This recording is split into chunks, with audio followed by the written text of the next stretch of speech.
हमारे व्यूअर्स को कुछ गाइडलाइंस। हमेशा मास्क पहने रखें, हमारे प्रोटोकॉल का पालन करें।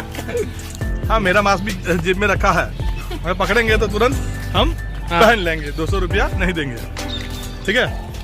यहाँ पे ट्राई करना जरूर, बहुत ही बढ़िया है। और गाइस ये ऐसा तला हुआ बिल्कुल भी मत खाना, आपको खांसी हो सकती है, और खांसी करनी है तो आप ये खा सकते हो। मैं फिर से मैंने एक उठाया है और मेरे को इच्छा बहुत है कि थोड़ा सा बीमार पड़ जाऊँ, खांसी कर लूँ, तो खाओ।